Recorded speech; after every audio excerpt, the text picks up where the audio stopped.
जय बोले की तो दोस्तों आप सभी का स्वागत है बिल्कुल ही नई वीडियो में। इस वीडियो में हम देखने वाले हैं अपने नेटवर्किंग चैप्टर के नोट्स। ठीक है, उनका रिवीजन करने वाले हैं हम। नोट्स के थ्रू पूरा चैप्टर रिवाइज हो जाएगा हमारा। यहाँ पर एक एक टॉपिक एक एक प्रोटोकॉल समझेंगे, वो भी डिटेल में। ठीक है, कुछ भी नहीं छोड़ूंगा मैं आपको, मतलब ऐसा कराऊंगा जैसे कोई समझाता है। ठीक है, तो बस आपको ऐसा रिवीजन वीडियो ऐसे देखना है। और अगर हाँ, एक रिक्वेस्ट है, अगर तुम्हें सच में दिल से लगता है कि तुम्हें ये वीडियो एंड तक अच्छी लगी और समझ आई हो ना, तो फिर इस वीडियो को लाइक करना, कमेंट करना, शेयर करना और मेरे चैनल को सब्सक्राइब करना। मैं जब ही समझूंगा क्या तुम अच्छे स्टूडेंट थे, अदरवाइज तो फिर पता नहीं। ठीक है, तो ये एक दिल से दिल की बात थी। अब चलते हैं आगे। तो देखो, नेटवर्किंग क्या होती है। Networking is the exchange of ideas in information among the computers. ठीक है, ये तो हो गया कि exchange of ideas in information among computers को हम कहते हैं नेटवर्किंग। अब नेटवर्क क्या होता है? द ग्रुप ऑफ 2 और more computers connected to share information is called network. तो 2 या 2 से ज़्यादा कंप्यूटर्स जब कनेक्ट होते हैं इन्फॉर्मेशन शेयर करने के लिए, उसे हम नेटवर्क कहते हैं। It can also include peripherals. Peripherals का मतलब है यहाँ पर कि प्रिंटर, स्कैनर, ठीक है, ये सब डिवाइसेस भी नेटवर्क में आते हैं। नेटवर्क 4 टाइप्स के होते हैं: पैन, लैन, मैन, वैन। पैन क्या होता है? Personal area network. ये स्मॉल डिस्टेंस कवर करता है, जैसे कि आपका घर हो गया। ठीक है, इसमें जो कनेक्टिंग मीडियम होता है वो वाईफाई टेक्नोलॉजी होती है या यूएसबी केबल्स होते हैं। दूसरा होता है हमारा लैन। लैन होता है लोकल एरिया नेटवर्क। ये एक बिल्डिंग, ठीक है, का एरिया कवर कर सकता है। इसमें आते हैं स्कूल्स, ऑफिसेज। 10 किलोमीटर तक का एरिया लैन में आ सकता है। इसमें भी कनेक्टर हमारे वाईफाई या यूएसबी केबल्स ही होते हैं। फिर आता है हमारा मैन। मैन थोड़ा बड़ा होता है, मेट्रोपॉलिटन एरिया नेटवर्क। ये एक सिटी तक के डिस्टेंसेस को कवर कर सकता है। इसके बेसिकली यूज़ करते हैं पुलिस, म्यूनिसिपल कॉर्पोरेशन, ये सब इसका यूज़ करती हैं। इसमें कनेक्टर्स होते हैं, माइक्रोवेव ट्रांसमिशंस या फाइबर ऑप्टिक केबल्स का यूज़ होता है। ठीक है, फिर आता है हमारा वैन। वैन है हमारा वाइड एरिया नेटवर्क, जो कि सिटीज़ और कंट्रीज़ को कवर करता है। ठीक है, जैसे हम बात करें मल्टीनेशनल कंपनीज़ की, गवर्नमेंट की, तो वो सब इनको यूज़ करती हैं। अगर जो इंटरनेट है ना, वो भी वैन नेटवर्क है। ओके, कनेक्टर्स इसमें होते हैं, सैटेलाइट्स होते हैं, माइक्रोवेव ट्रांसमिशन और केबल्स होती हैं। ओके, तो ये आपको याद रखना था। अब पढ़ते हैं एडवांटेजेस ऑफ नेटवर्क क्या है। तो देखो, नेटवर्क से हम शेयरिंग ऑफ फाइल्स कर सकते हैं, हार्डवेयर सॉफ्टवेयर कर सकते हैं। ठीक है, सेव, ये हमारा पेपर बचाता है, टाइम बचाता है, कॉस्ट बचाता है। ओके, और बाकी इससे हम बैकअप भी रख सकते हैं कि अगर आपके नेटवर्क में, ठीक है, डेटा स्टोर होगा तो आपके सर्वर पर अच्छा बैकअप बना रहेगा। जैसे अगर एक आध यूनिट आपकी ब्रेकडाउन हो भी जाती है, एक आध कंप्यूटर खराब हो भी जाता है, तो आपको इफेक्ट नहीं पड़ेगा। ठीक है, माइनर इफेक्ट ऑफ ब्रेकडाउन रहता है। अगर सर्वर के अलावा कोई भी कंप्यूटर थोड़ा खराब हो गया तो उससे कोई इफेक्ट नहीं पड़ता है। डेटा एडवांटेजेस की बात करें तो देखो, कॉस्ट जो सेटअपिंग की होती है ना, उसमें थोड़ा ज़्यादा पैसा लगता है। आपको कंप्यूटर्स लाने पड़ते हैं, कनेक्टिंग मीडियम्स होते हैं, सब उनको आपको कॉस्ट पे करनी है, मंथली या जो भी आपका चार्ज होता है वैसे। फिर अगर वायरसेस आ गया तो दिक्कत हो सकती है। सिक्योरिटी बहुत इंपॉर्टेंट होती है, इसलिए आपको एक अच्छा, आपको टेक्नोलॉजी की इन्फॉर्मेशन होनी चाहिए, स्किल्स होनी चाहिए आपके पास। मेंटेनेंस आपको करनी आनी चाहिए कि कैसे हमें क्लीनिंग करनी है, पूरा सफाई अंदर से भी, मतलब टेक्निकली भी, और बाकी बाहर से डस्टर से भी बचा के रखना है। बाकी मेजर इफेक्ट ऑफ ब्रेकडाउन भी हो जाता है कभी कभार, जैसे कि सर्वर ही अगर ख़राब हो गया तो फिर सब कुछ रुक जाता है, ठप हो जाता है। ठीक है, तो ये था हमारा नेटवर्क। ये आपके ज़्यादा डिटेल में नहीं पूछा जाएगा, बट मैंने ज़रूरी समझा, इतना दे दूँ तो इतना आपको समझा दिया। अब हम चलते हैं वेब। देखो, वेब में आपको हम पढ़ेंगे web pages, websites, web servers और इंटरनेट प्रोटोकॉल, www, बहुत सारी चीज़ें। तो देखो, इंटरनेट क्या होता है? बहुत simple, the group of networks is called internet. यानी नेटवर्क्स का नेटवर्क को हम इंटरनेट कहते हैं, मतलब ग्रुप ऑफ नेटवर्क्स हम इंटरनेट कहलाते हैं। ठीक है, अब नेटवर्क, इंटरनेट पर जो हम कम्युनिकेशन शेयर करते हैं ना, कि एक कंप्यूटर से दूसरे कंप्यूटर पर या दूसरे से तीसरे पर, तो उसको कुछ रूल्स एंड रेगुलेशंस के द्वारा पास किया जाता है। तो वो रूल्स एंड रेगुलेशंस को हम कहते हैं प्रोटोकॉल्स। तो communication over internet are controlled by rules and regulations called protocols. अब www क्या होता है? World wide web. It is a group of web pages and websites available on internet. तो इंटरनेट पर जो वेबसाइट्स और वेब पेजेस हैं उन्हें हम www मतलब कह सकते हैं। ठीक है, उनके ग्रुप्स को। बाकी इसके फाउंडर थे Tim Berners Lee. Computer can access this by using internet connection. अब देखो, जब भी हमें www को एक्सेस करना है, यानी हमें किसी भी वेब पेज या वेबसाइट को एक्सेस करना है, तो हमें पहले इंटरनेट कनेक्शन हमारे पास होना चाहिए, कि जब हम उस नेटवर्क को एक्सेस कर पाएंगे तभी तो उसमें रखी इन्फॉर्मेशन को एक्सेस कर पाएंगे। ठीक है, फिर हम बात करते हैं वेब ब्राउज़र। वेब ब्राउज़र हमारा इंटरनेट ब्राउज़र भी होता है। Web browser is a software for accessing the www और लोकल वेबसाइट। तो बेसिकली जब हमारे पास इंटरनेट कनेक्शन है और हमें www पर जाना है, तो उसके लिए हमें एक सॉफ्टवेयर चाहिए होता है जो हमारा मीडियम क्रिएट करता है हमारे तक पहुँचने का, उसे हम कहते हैं वेब ब्राउज़र। ओके, अब बात करें वेबसाइट की, तो website is a collection of web pages that are interlinked and share same domain name. तो मतलब कहने का क्या है कि वेबसाइट क्या होती है? कलेक्शन ऑफ वेब पेजेस होता है जो कि एक दूसरे से आपस में जुड़े होते हैं, इंटरलिंक्ड होते हैं। ठीक है, यानी कि उनका कंटेंट भी एक दूसरे से रिलेटेड होगा, और बाकी उन वेब पेजेस पर लिंक दिया होगा, हाइपर लिंक, जिससे आप एक क्लिक करके दूसरे वेब पेज पर पहुंच सकते हैं। और ये दोनों, और ये सभी सेम डोमेन नेम शेयर करते हैं। इसका मतलब है कि मतलब वेबसाइट के नेम को हम डोमेन नेम कहते हैं। जैसे अमेजन है, तो अमेजन की जो वेबसाइट है उसका नाम क्या है? amazon.com। तो ये उसका डोमेन नेम है। आप चाहे उस वेबसाइट में कितने ही हज़ारों लाखों करोड़ों वेब पेज हो, पर सभी का सेम डोमेन नेम होगा। ठीक है, हम चलते हैं आगे। अब देखो हम चलते हैं वेब सर्वर की तरफ। वेब सर्वर क्या होता है? तो a computer that host a website on internet is called web server. अब जब मैं आपको बताऊं, जैसे कि आपने वेबसाइट क्रिएट कर ली HTML CSS जावास्क्रिप्ट से, अगर आपको इंटरनेट पर वो डालनी है ना, तो उसके लिए आपको एक कंप्यूटर चाहिए होता है। जिस कंप्यूटर से आप उस वेबसाइट को होस्ट करते हैं या अपलोड करते हैं ना इंटरनेट पे, तो वो कहलाता है हमारा वेब सर्वर। और ये वेब सर्वर 24 घंटे हमेशा 24/7 ऑन रहना चाहिए, क्योंकि वेबसाइट की ज़रूरत होती है। ओके, बाकी वेब पेज की बात करें, वेब पेज क्या होता है? तो it is a hyper text document available on www। They are delivered by web browser to user and displayed in a web browser. तो मतलब ये एक हाइपर टेक्स्ट डॉक्यूमेंट होता है। हाइपर टेक्स्ट यानी कि इसे हम HTML लैंग्वेज की मदद से लिखते हैं और इसमें लिंक होते हैं कई सारे।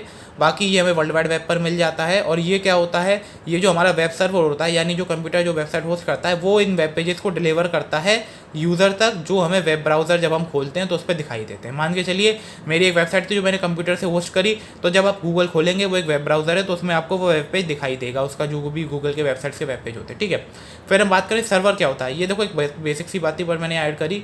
अ computer or device that provides information required by another computer known as client is called server. मतलब वो मेन कंप्यूटर जिसके पास सारी इन्फॉर्मेशन रखी होती है और फिर उसे दूसरी कंप्यूटर से जो है इन्फॉर्मेशन गेन करना चाहते हैं, उसे हम कहते हैं सर्वर। ओके, अब वेब एड्रेस क्या होता है?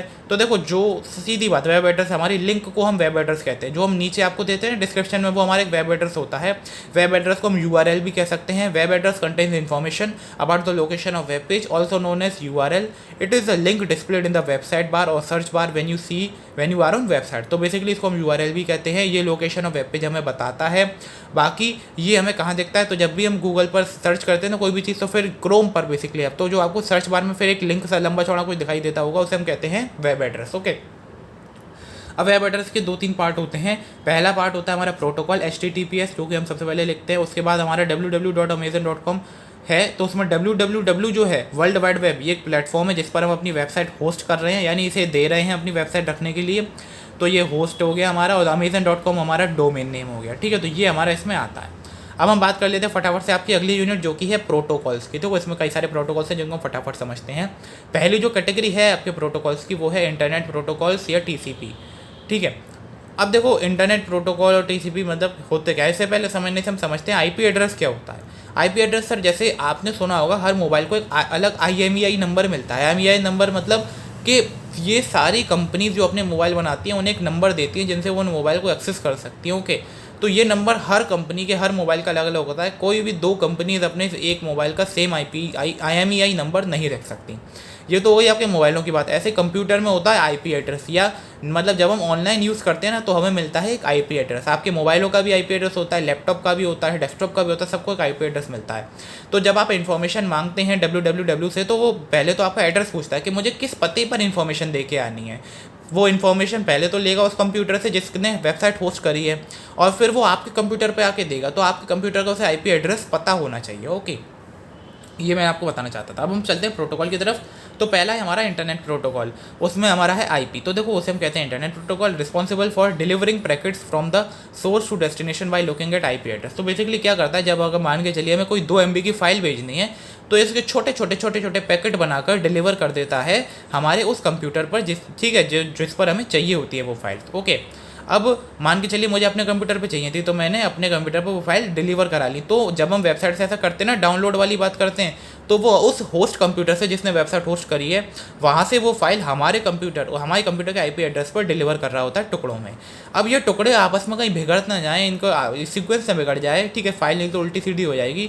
तो उसको संभालने के लिए हमारा काम करता है TCP protocol, transmission control protocol. ये क्या करता है, ये हमें इंश्योर करता है कि जो ट्रांसफ़र होगा वो एरर फ्री होगा, रिलायबल होगा। ठीक है, इसका मतलब कि सीक्वेंस नहीं बिगड़ेगा पैकेट्स का बीच में। ठीक है, ऐसा नहीं कि पहले नंबर का पैकेट चौथे नंबर पे हमारे पास आ रहा है, ये नहीं होगा। ठीक है, सब सीक्वेंस से चलेगा।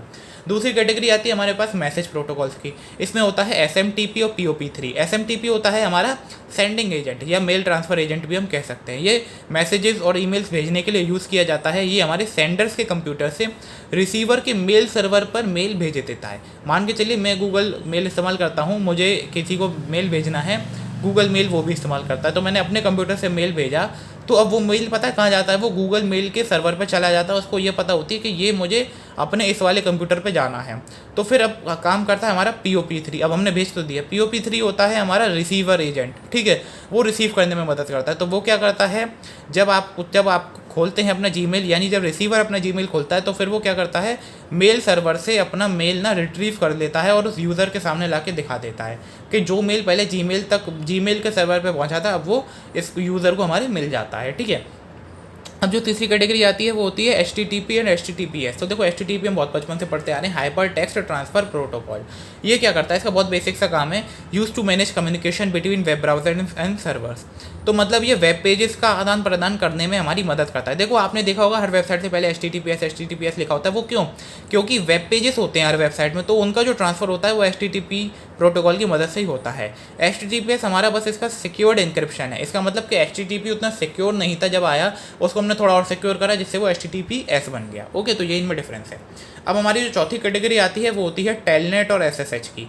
ये हमारे रिमोट लॉगिन प्रोटोकॉल्स कहलाते हैं। रिमोट लॉगिन यानी कि मैं यहाँ बैठा हूँ बट मुझे किसी और कंप्यूटर को यहीं से बैठे बैठे ऑपरेट करना है जिस पर मेरी वेबसाइट होस्ट हो रही है, ठीक है। जैसे मैंने अपनी वेबसाइट होस्ट करी तो उसके लिए मैं अपने प्रोटोकॉल्स का इस्तेमाल करते हैं। तो पहला है हमारा टेलनेट, जिसे हम कहते हैं टेली कम्युनिकेशन नेटवर्क। ये हमारा एक सिंपल नेटवर्क प्रोटोकॉल होता है that is use for accessing remote computers, ठीक है।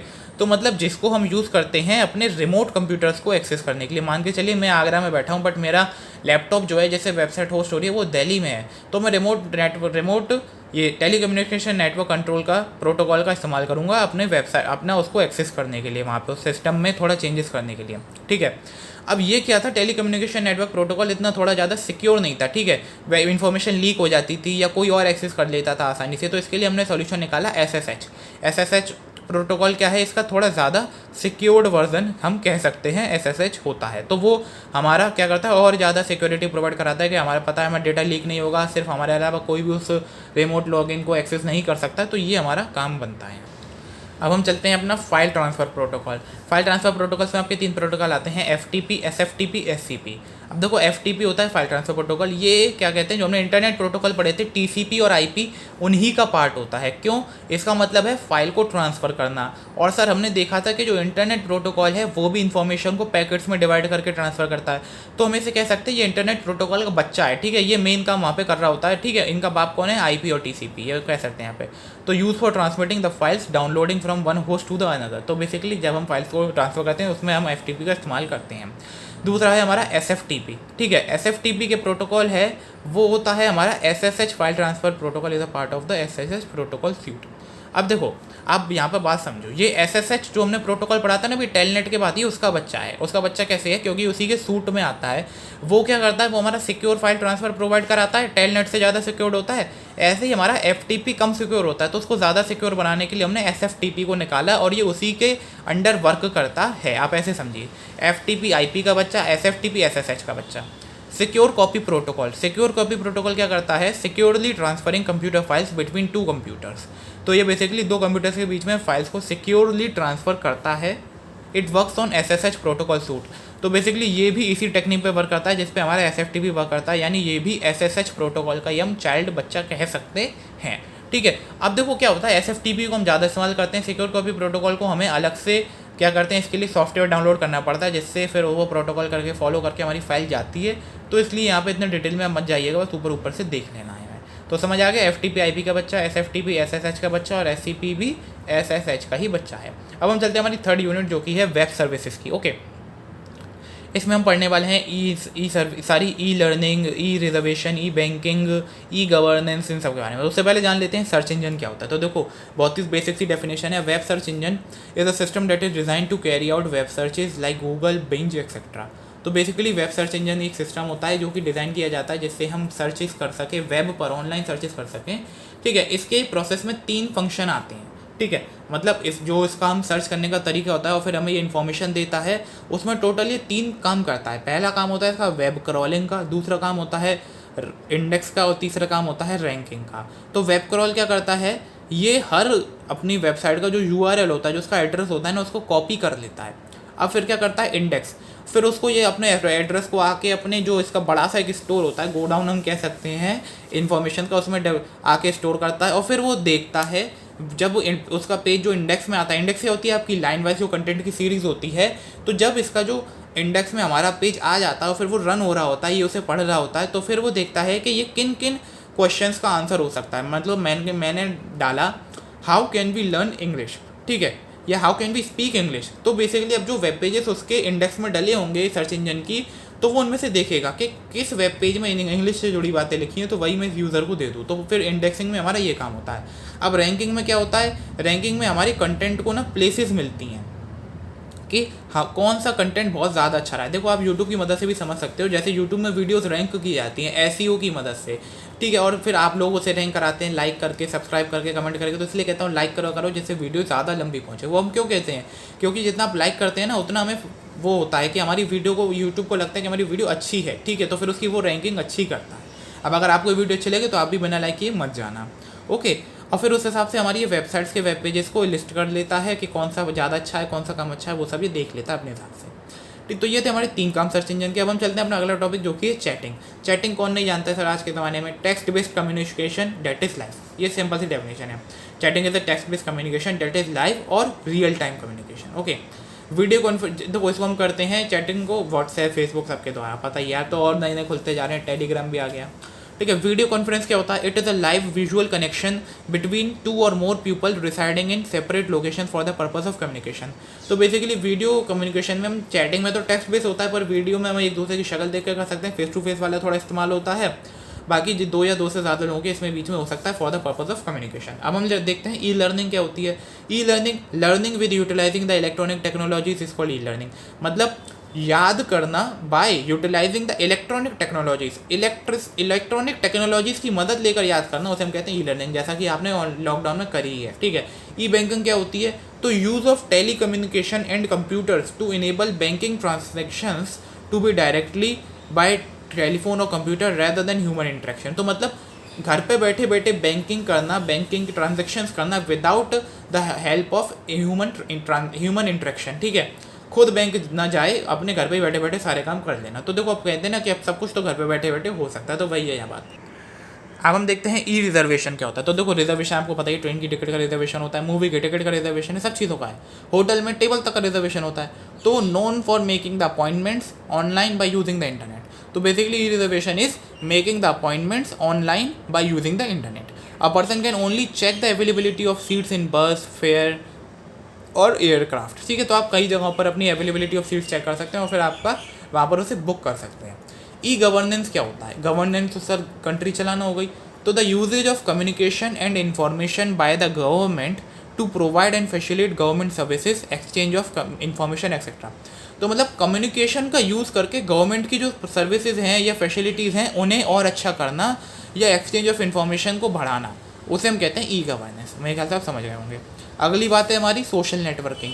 सोशल नेटवर्किंग क्या होती है, अच्छा ई गवर्नेंस में आप देख सकते हैं कि अगर हम चाहें तो हम आप सारे गवर्नमेंट के इंस्टीट्यूशन का हम ऑनलाइन रिव्यू ले सकते हैं, डेटाबेसेस होते हैं जहाँ पर सब कुछ मेंटेन होता है। तो मोदी जी मतलब बैठे बैठे सारे काम देख सकते हैं कि कौन कितना अच्छा काम कर रहा है, कौन कितना बुरा कर रहा है, ओके। अब चलें सोशल नेटवर्किंग की तरफ। तो it refers to the use of internet based social media sites to stay connected with friends, family, colleagues and customers और क्लाइंट्स। तो बेसिकली हम नेटवर्किंग का मतलब देख क्या आते हैं कि एक्सचेंज ऑफ इन्फॉर्मेशन होना ग्रुप के बीच में।